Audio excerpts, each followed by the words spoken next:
मिलाप। लाला ज्ञानचंद बैठे हुए हिसाब किताब जांच रहे थे कि उनके सुपुत्र बाबू नानक चंद आए और बोले, दादा, यहां पड़े पड़े जी उगता गया है। आपकी आज्ञा हो तो सैर को निकल जाऊं, 2-1 महीने में लौट आऊंगा। नानकचंद बहुत सुशील और सुंदर नवयुवक था। रंग पीला, आंखों के गिर्द हल्के, कंधे झुके हुए। ज्ञानचंद ने उनकी तरफ तीखी निगाह से देखा और व्यंग्यपूर्वक स्वर में बोले, क्यों, क्या यहां तुम्हारे लिए कुछ कम दिलचस्पियां हैं? ज्ञान ने बेटे को सीधे रास्ते पर लाने की बहुत कोशिश की थी, मगर सफल न हुए। उनकी डांट फटकार और समझाना बुझाना बिल्कुल बेकार हुआ। उसकी संगति अच्छी न थी, पीने पिलाने और राग रंग में डूबा रहता था। उन्हें ये नया प्रस्ताव क्यों पसंद आने लगा? लेकिन नानकचंद उनके स्वभाव से परिचित था। बेधड़क बोला, अब यहां जी नहीं लगता। कश्मीर की बहुत तारीफ सुनी है, अब वहीं जाने की सोचता हूं। ज्ञानचंद, बेहतर है, तशरीफ ले जाइए। नानकचंद हंसकर, रुपए तो दिलवाइए, इस वक्त 500 रुपए की सख्त जरूरत है। ज्ञानचंद, ऐसी फिजूल बातों का मुझसे जिक्र ना किया करो, मैं तुमको बार बार समझा चुका। नानकचंद ने हट करना शुरू किया और बूढ़े लाला इनकार करते रहे।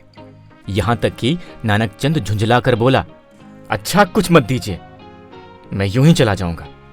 ज्ञानचंद ने कलेजा मजबूत करके कहा, बेशक तुम ऐसे ही हिम्मतवर हो, वहां भी तुम्हारे भाई बंद बैठे हुए हैं ना। नानकचंद, मुझे किसी की परवाह नहीं है, आपका रुपया आपको मुबारक हो। नानकचंद की ये चाल कभी पट नहीं पड़ती थी। अकेला लड़का था। बूढ़े लाला साहब ढीले पड़ गए। रुपया दिया, खुशामद की और उसी दिन नानकचंद कश्मीर की सैर के लिए रवाना हुआ। मगर नानकचंद यहां से अकेला ना चला। उसकी प्रेम की घातें आज सफल हो गई थीं। पड़ोस में बाबू रामदास रहते थे। बेचारे सीधे साधे आदमी थे। सुबह को दफ्तर जाते और शाम को आते, और इस बीच नानकचंद अपने कोठे पर बैठा हुआ उनकी बेवा लड़की से मोहब्बत के इशारे किया करता। यहां तक कि अभागी ललिता उसके जाल में आ फंसी। भाग जाने के मंसूबे हुए। आधी रात का वक्त था। ललिता एक साड़ी पहने अपनी चारपाई पर करवटें बदल रही थी। जेवरों को उतारकर उसने एक संदूकचे में रख दिया था। उसके दिल में इस वक्त तरह तरह के ख्याल दौड़ रहे थे और कलेजा जोर जोर से धड़क रहा था। मगर चाहे और कुछ न हो, नानकचंद की तरफ से उसे बेवफाई का जरा भी गुमान न था। जवानी की सबसे बड़ी नेमत मोहब्बत है, और इस नेमत को पाकर ललिता अपने को खुशनसीब समझ रही थी। रामदास बेसुध सो रहे थे कि इतने में कुंडी खटकी। ललिता चौंक कर उठ खड़ी हुई। उसने जेवरों का संदूकचा उठा लिया। एक बार इधर उधर हसरत भरी निगाहों से देखा और दबे पांव चौंक चौंक कर कदम उठाती दहलीज में आई और कुंडी खोल दी।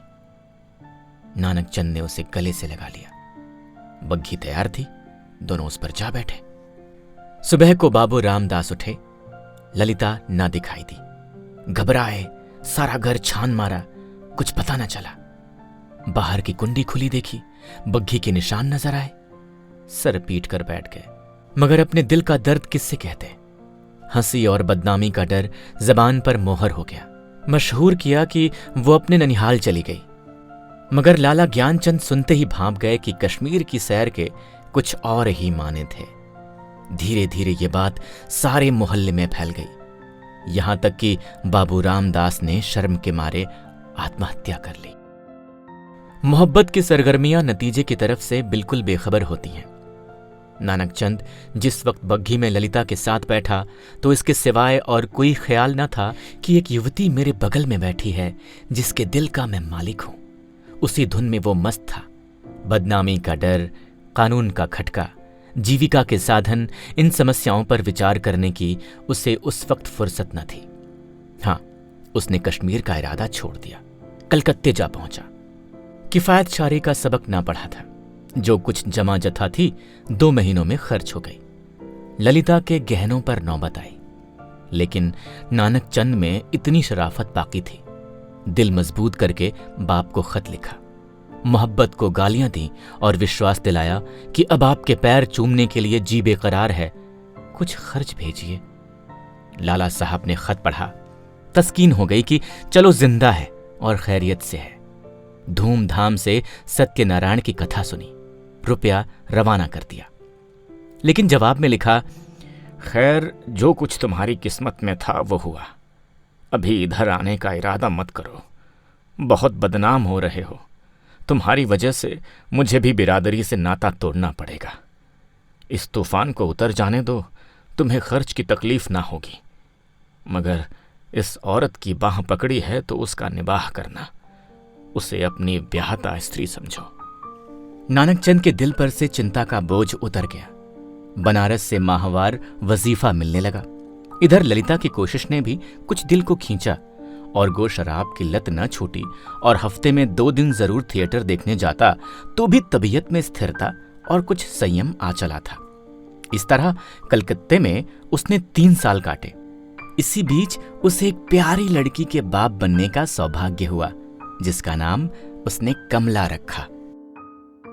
3रा साल गुजरा ही था कि नानकचंद के उस शांतिमय जीवन में हलचल पैदा हुई। लाला ज्ञानचंद का 50वां साल था, जो हिंदुस्तानी रईसों की प्राकृतिक आयु है।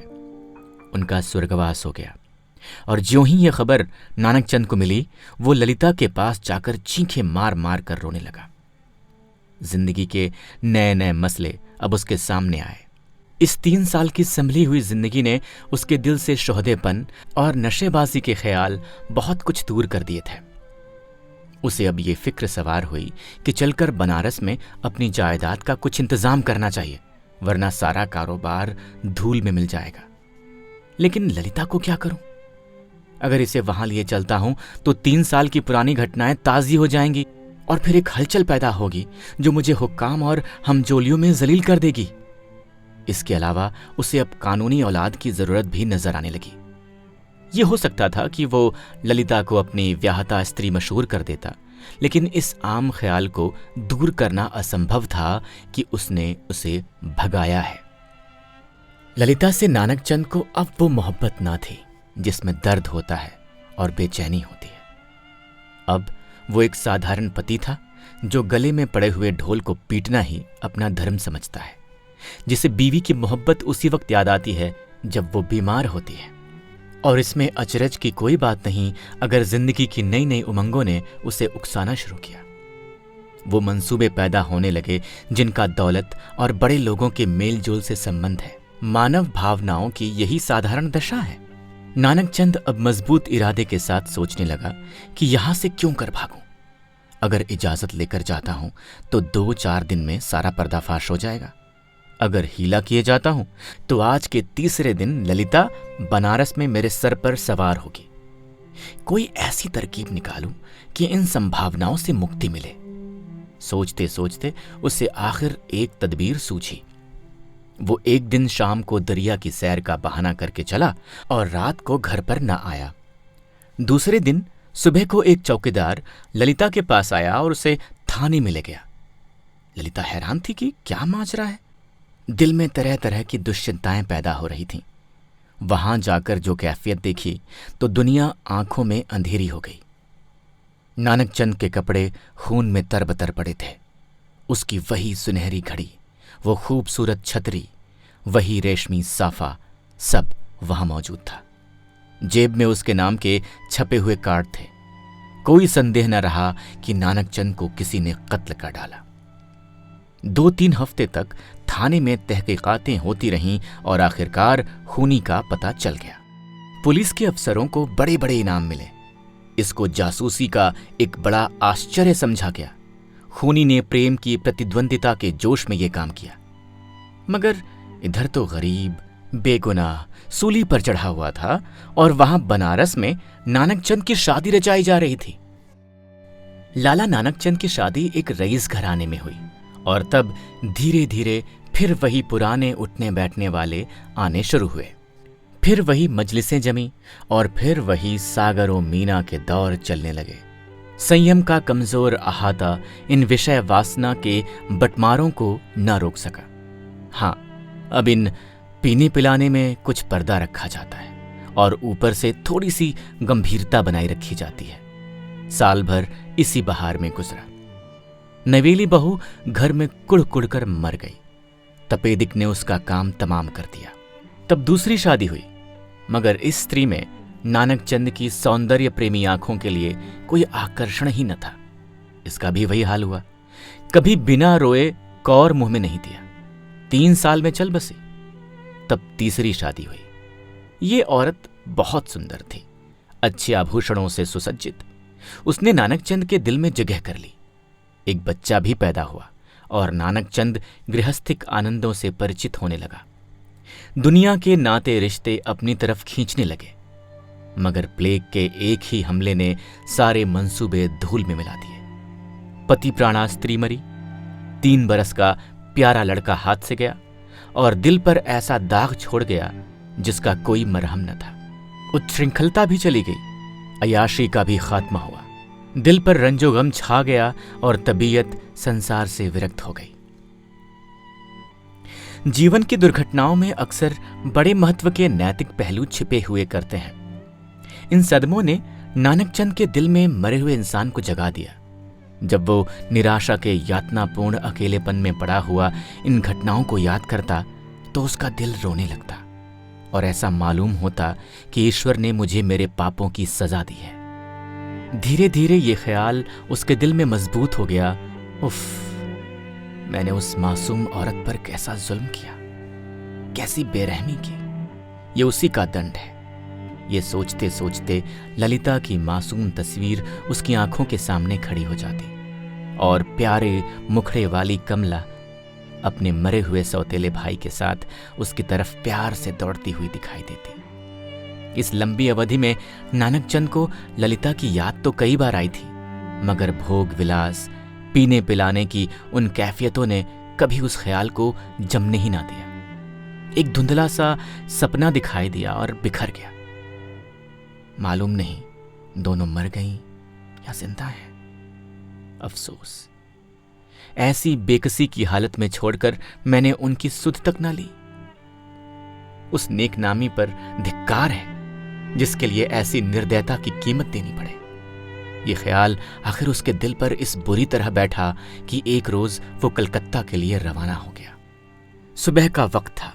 वो कलकत्ते पहुंचा और अपने उसी पुराने घर को चला। सारा शहर कुछ से कुछ हो गया था। बहुत तलाश के बाद उसे अपना पुराना घर नजर आया। उसके दिल में जोर से धड़कन होने लगी और भावनाओं में हलचल पैदा हो गई। उसने एक पड़ोसी से पूछा, इस मकान में कौन रहता है? बूढ़ा बंगाली था। बोला, हम ये नहीं कह सकता है कौन नहीं है। इतना बड़ा मुल्क में कौन किसको जानता है। हाँ, एक लड़की और उसकी बूढ़ी माँ, 2 औरत रहता है। विधवा है, कपड़े की सिलाई करता है। जब से उसका आदमी मर गया तब से यही काम करके अपना पेट पालता है। इतने में दरवाजा खुला और एक 13-14 साल की सुंदर लड़की किताब लिए हुए बाहर निकली। नानक चंद पहचान गया कि यह कमला है। उसकी आंखों में आंसू उमड़ आए। बेअख्तियार जी चाहा कि उस लड़की को छाती से लगा ले। कुबेर की दौलत मिल गई। आवाज को संभाल कर बोला, बेटी, जाकर अपनी अम्मा से कह दो कि बनारस से एक आदमी आया है। लड़की अंदर चली गई और थोड़ी देर बाद ललिता दरवाजे पर आई। उसके चेहरे पर घूंघट था और गो सौंदर्य की ताजगी न थी, मगर आकर्षण अब भी था। नानक चंद ने उसे देखा और एक ठंडी सांस ली। पतिव्रत और धैर्य और निराशा की सजीव मूर्ति सामने खड़ी थी। उसने बहुत जोर लगाया, मगर जब्त न हो सका। बरबस रोने लगा। ललिता ने घूंघट की आड़ से उसे देखा और आश्चर्य के सागर में डूब गई। वो चित्र जो हृदय पर अंकित था और जो जीवन के अकाल्पनिक आनंदों की याद दिलाता रहता था, जो सपनों में सामने आकर कभी खुशी के गीत सुनाता और कभी रंज के तीर चुभाता था, इस वक्त सजीव सचल सामने खड़ा था। ललिता पर एक बेहोशी सी छा गई। कुछ वही हालत जो आदमी को सपने में होती है। वो व्यग्र होकर नानक चंद की तरफ बढ़ी और रोती हुई बोली, मुझे भी अपने साथ ले चलो। मुझे अकेला किस पर छोड़ दिया है। मुझसे अब यहां पर नहीं रहा जाता। ललिता को इस बात की जरा भी चेतना न थी कि वो उस व्यक्ति के सामने खड़ी है जो एक जमाना हुआ मर चुका, वरना शायद वो चीख कर भागती। उस पर एक सपने की सी हालत छाई हुई थी। मगर जब नानक चंद ने उसे सीने से लगाकर कहा, ललिता, अब तुमको अकेले ना रहना पड़ेगा, तुम्हें इन आंखों की पुतली बनाकर रखूंगा। मैं इसीलिए तुम्हारे पास आया हूं। मैं अब तक नरक में था, अब तुम्हारे साथ स्वर्ग का सुख भोगूंगा। तो ललिता चौंकी और छिटक कर अलग हटती हुई बोली, आंखों को तो यकीन आ गया, मगर दिल को नहीं आता। ईश्वर करे ये सपना ना हो। अभी आप सुन रहे थे प्रेमचंद द्वारा लिखित कहानी मिलाप।